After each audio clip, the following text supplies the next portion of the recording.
नमस्कार दोस्तों, मैं BR Chaudhary, assistant professor in history, government PG college Suratgarh. हम पढ़ रहे थे NCERT सार संग्रह कक्षा 6 से 12 तक। उसी सीरीज का आज का नेक्स्ट वीडियो रहेगा जिसमें हम देखेंगे NCERT क्लास 6 की जो हिस्ट्री है बिल्कुल जीरो से। और आज हमने इस क्लास में दो जो चैप्टर है उनको कवर करने का प्रयास किया है। एक है हमारा अतीत, जिसमें हम इतिहास की शुरुआत से सिंधु सरस्वती सभ्यता की बात करेंगे, और दूसरा चैप्टर रहेगा हमारा वैदिक सभ्यता और संस्कृति। तो आइए शुरू करते हैं। पहला चैप्टर रहेगा हमारा अतीत। देखिए, इसमें बात करेंगे कि हमारे अतीत मतलब इतिहास बिल्कुल जीरो से उठाया है। तो सबसे पहले हम बात करेंगे इतिहास जानने के स्रोत क्या है। तो इतिहास जानने के स्रोत है जैसे साहित्यिक स्रोत हो गया, वंशावलियाँ हो गई, पुरातात्विक स्रोत हो गया, विदेशी यात्रियों के वर्णन हो गए, जैसे मेगास्थनीज वगैरह आए थे हमारे यहाँ ना, हवेनसांग फाहियान, तो उनका वर्णन से भारतीय इतिहास की जानकारी मिलती है। थोड़ा सा देख लेते हैं। साहित्यिक स्रोत की यदि बात करें तो भाषा में जो लिखित जो है सामग्री उसको हमने साहित्यिक स्रोत में शामिल किया।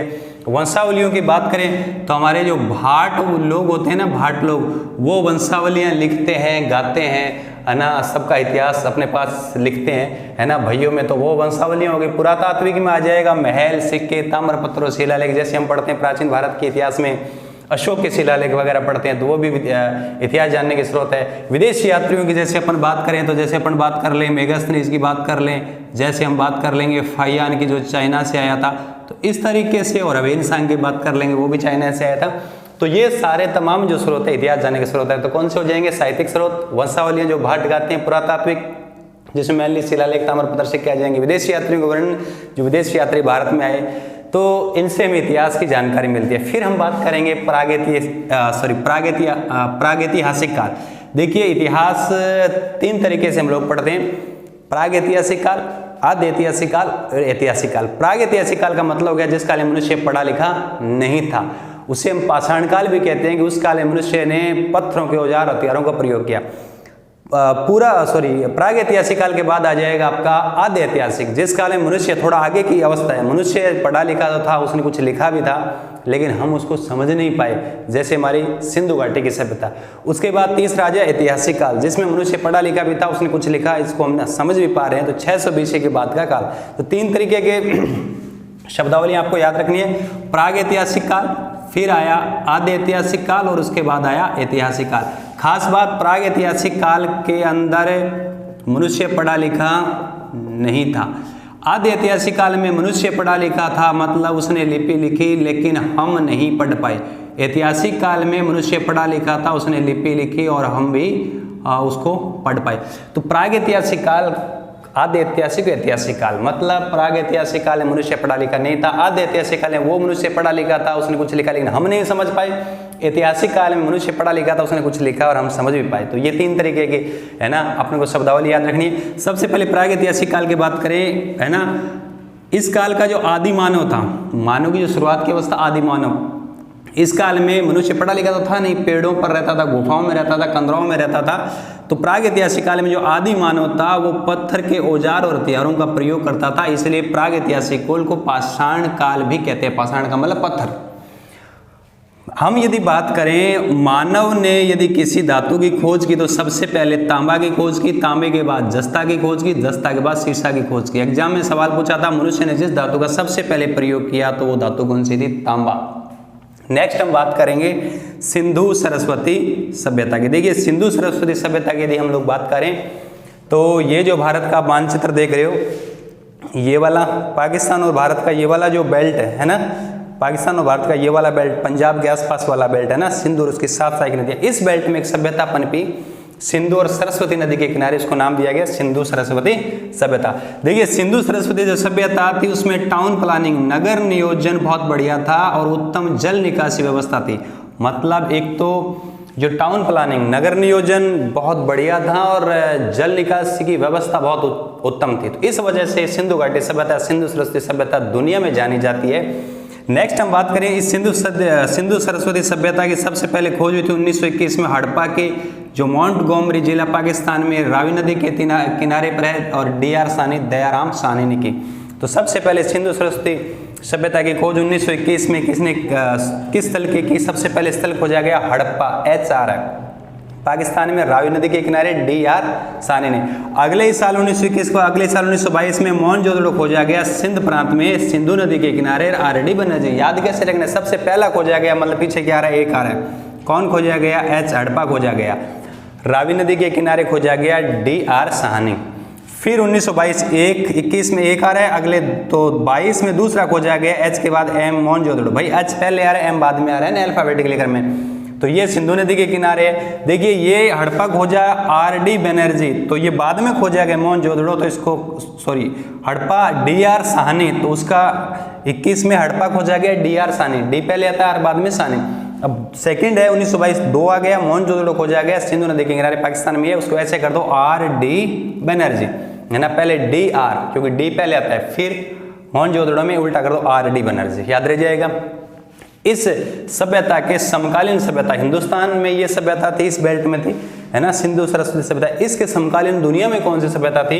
तो आइए बात करते हैं, ये कई बार सवाल पूछ लेते हैं। मिस्र की सभ्यता जो नील नदी के किनारे है, अफ्रीका महाद्वीप में। विश्व का भूगोल हमने पढ़ा था, आपने देखा था ना अफ्रीका, तो अफ्रीका महाद्वीप में नील नदी के किनारे मिस्र की सभ्यता विकसित हुई। इसी समय चाइना के अंदर हांगू नदी के किनारे चाइना की सभ्यता विकसित हुई, और इसी समय मेसोपोटामिया की सभ्यता जो दजला और फ्रात नदियों के किनारे विकसित हुई, जो ईरान वर्तमान का ईरान और इराक वाला जो बेल्ट है, ये वाला, इस बेल्ट में दजला और फ्रात नदियों के किनारे मेसोपोटामिया की सभ्यता विकसित हुई। इसी मेसोपोटामिया की सभ्यता से 3 सभ्यताएं निकली, याद रखना। इसी मेसोपोटामिया से ट्रिक याद रखो, ABC।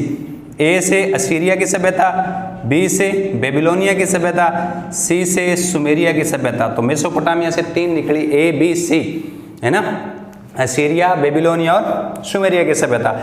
अब नेक्स्ट यदि हम लोग बात करें तो राजस्थान में, विशेष रूप से राजस्थान के संदर्भ में, उन्होंने राजस्थान के जो पुरातात्विक स्थल है उनको दे रखे। तो हमें देखना है कि राजस्थान के प्रमुख पुरातात्विक स्थल कौन से थे, जहां से कई बार एग्जाम में सवाल पूछ लेते हैं।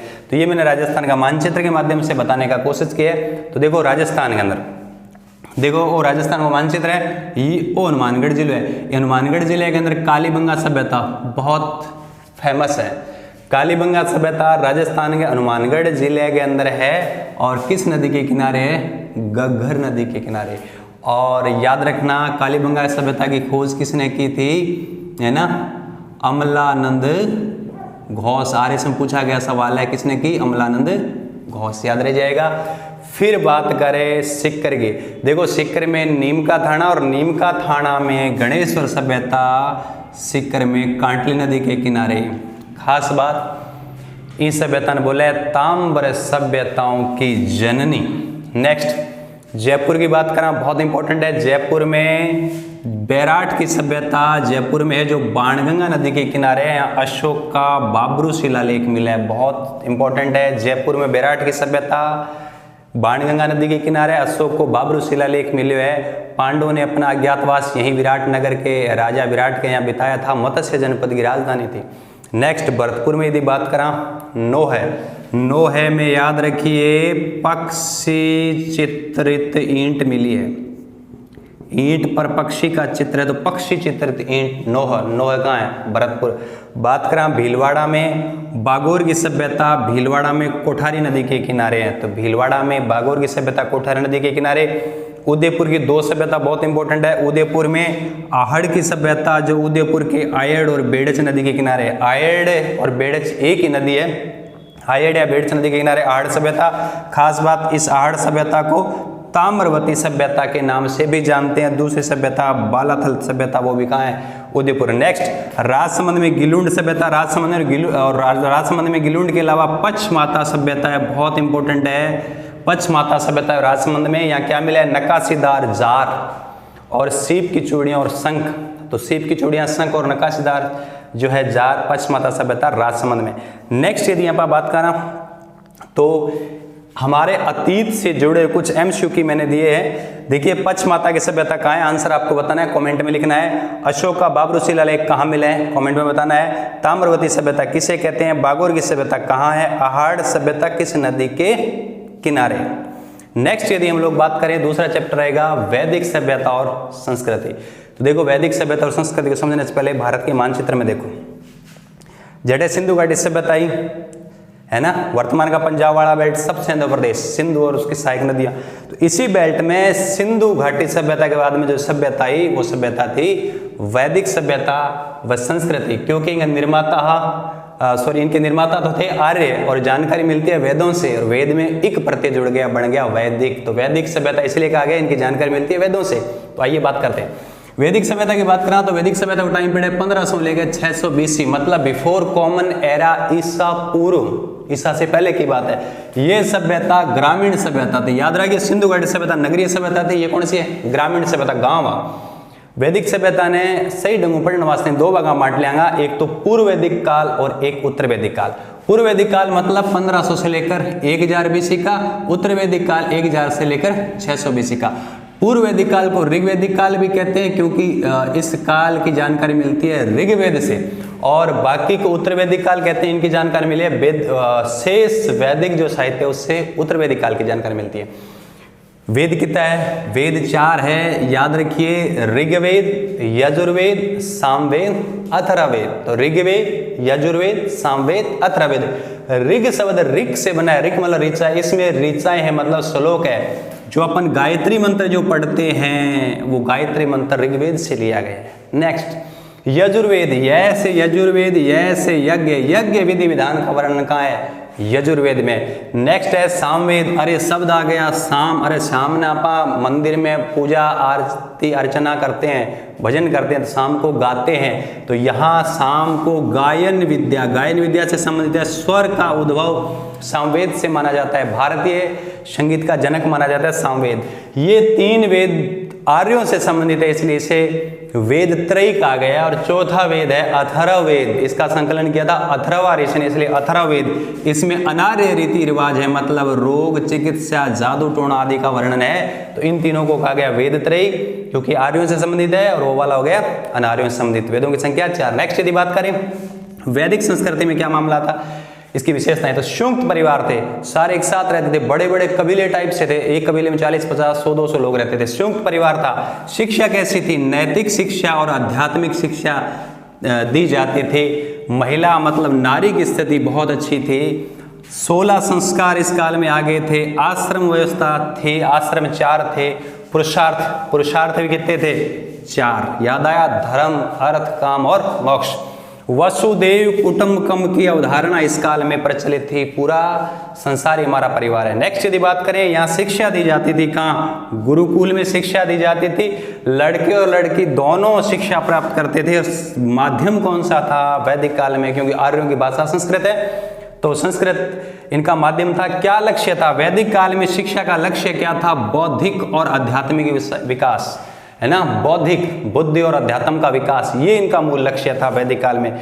इस काल में बहुत सारी विदुषी महिलाएं थी। यहाँ से आपके सवाल पूछा जाता है कि वैदिक काल की विदुषी महिलाएं जिन्होंने ऋग्वेद के श्लोक लिखे, ऋचाएं लिखी, ट्रिक याद रख लीजिए, काई सेव अलजी, काई सेव अलजी, तो का से काक्षावर्ती, ई से इंद्राणी, एस से शिक्ता, ए से अपाला, बी से विश्वारा, है ना, एल से लोपामुद्रा, जी से घोषा, काई सेव अलजी। फिर वर्ण व्यवस्था देखिए, इस काल में 4 वर्ण थे, ये तो आपने पढ़ाई होगा। पहला हो गया ब्राह्मण, क्षत्रिय, वैश्य और शूद्र, ये 4 वर्णों का विभाजन था। इन वर्ण व्यवस्था का जो आधार था वो कर्म और श्रम था, जन्म नहीं था। जो जैसा काम करता था उसी वर्ण में शामिल हो जाता था। इस काल में 4 आश्रम थे, मैंने बताया आपको, ब्रह्मचर्य, गृहस्थाश्रम, वानप्रस्थ और संन्यासाश्रम, 4 आश्रम थे। 100 साल एवरेज आयु मानकर मनुष्य की 25-25 साल के 4 आयु वर्ग बना दिए। तो पहला ब्रह्मचर्य, गृहस्थ, वानप्रस्थ और संन्यास, इनका क्रम पूछते हैं। सेकंड ग्रेड भर्ती परीक्षा 2011 में पूछा गया सवाल है। फिर बात करें राजनीतिक पक्ष, इनका राजनीतिक सिस्टम कैसा था, देखिए इनका क्रम था, परिवार को बोलते थे कुल, और बहुत सारे परिवार कुल मिलकर बनाया ग्राम, बहुत सारे गांव मिलकर बनाया विश्व, बहुत सारे विश्व मिलकर जन। जैसे कुल है, बहुत बड़ा परिवार है, कबीला, उसका प्रधान था, मेन था कुलप, ग्राम का प्रमुख ग्रामणी, विश्व का विश्वपति, जन का राजन मतलब राजा। तो पूरे जो जन का राजन हो गया, राजा हो गया। राजा की सहायता के लिए 2 जो संस्थाएं होती थी, एक सभा और एक समिति। देखो समिति में 3 अक्षर है, इसमें सारे बड़ा है, सभा 2 अक्षर है, छोटा है, इसलिए समिति बड़ी है, इसलिए समिति में सब लोग शामिल थे। और आम जनता की ये क्या थी, संस्था थी, जो राजा का राजा को निर्वाचित भी करती थी और राजा को हटा भी सकती थी, पदच्युत कर सकती थी। लेकिन सभा है उसमें 2 अक्षर कम है, मतलब ये मुख्य पदाधिकारी थे, याद रह जाएगा। नेक्स्ट यदि बात करें आर्थिक पक्ष, सिंपल है, इस काल में क्या था, कृषि, पशुपालन, व्यापार, 3 ही चीज था, कृषि, पशुपालन और व्यापार। कृषि भूमि 2 प्रकार की थी, उर्वरा और खिल्य। उर्वरा मतलब जिसपे फसल पैदा होती थी, और खिल्या बंजर भूमि पूरे गांव का अधिकार था जिसमें लोग पशु चराते थे, पशु चारण के काम आती थी। नेक्स्ट यदि बात करें पणी, पणी मतलब व्यापारी, ये गायें भी चराते थे। पणी से पण्य, पण्य से व्यापार, तो व्यापार, पणी थे, व्यापारी थे। और इसमें एक इकाई भी थी, मुद्रा की इकाई थी निष्क। निष्क मतलब स्वर्ण सिक्का था जिसको निष्क कहा गया। तो इस चैप्टर से संबंधित कुछ एमसीक्यू है जिनके आंसर आपको कमेंट में बताने हैं।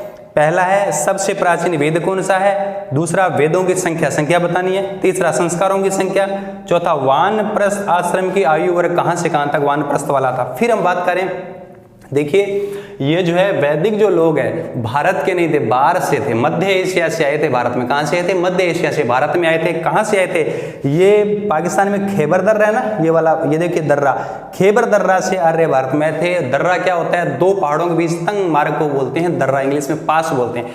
कुछ एक समृद्ध तथ्य जिन पर हम बात करेंगे। देखिए समृद्ध तथ्य, वंशावली गाने का काम कौन करते थे, भाट। सरस्वती नदी का प्राचीन नाम क्या है, दरसदवती नदी। सिंधु जो सभ्यता थी वो मातृस्थात्मक थी और नगरीय थी, जबकि इसके विपरीत वैदिक सभ्यता पितृस्थात्मक और ग्रामीण थी। 2-3 बातें हो रही है इधर देखिए। सिंधु सरस्वती सभ्यता थी वो कांस्य युगीन थी, केंद्रीकृत शासन था, सेंट्रलाइजेशन। आदि ऐतिहासिक सभ्यता है, मतलब लोग पढ़े लिखे थे, उन्होंने कुछ लिखा लेकिन हम समझ नहीं पाए कि क्या लिखा है। शांति प्रिय थे, ठीक। और इनकी ये जो जिस बेल्ट में थे उसका आकार त्रिभुजाकार थे। निर्माता कौन थे, यहाँ से आरएस में सवाल पूछा गया। सिंधु घाटी सभ्यता के निर्माता, एक ट्रिक याद रखो, मा आ भू आ, माँ और भुआ। तो मा आ भू आ, माँ से मंगोलॉइड, आ से अल्पाइन, भू से भूमध्य सागरीय, मेन भूमध्य सागरीय थे, और आ से प्रोटो ऑस्ट्रेलियाइड। यदि हम बात करें वैदिक संस्कृति के, ये लोग युद्ध प्रिय थे। फिर इनकी भाषा संस्कृत थी। प्रिय पशु इनका घोड़ा था और पूज्य पशु गाय था। गाय को न मारा जाने वाला जानवर बताया, मतलब अघन्या कबीलाई समाज था और आर्यों का मूल स्थान था मध्य एशिया। ये बात कौन कहता है, मैं से मध्य एशिया, मैं से मैक्स मुलर। और भारत में कहाँ से आए, खैबर दर्रे से। तो दोस्तों ये था एनसीईआरटी सीरीज, जो सार संग्रह जो सीरीज है उसका नेक्स्ट वीडियो। उम्मीद करता हूँ कि सारा अच्छी तरीके से कंठस्थ हो गया होगा। मिलते हैं बहुत जल्द नेक्स्ट वीडियो में। Thank you.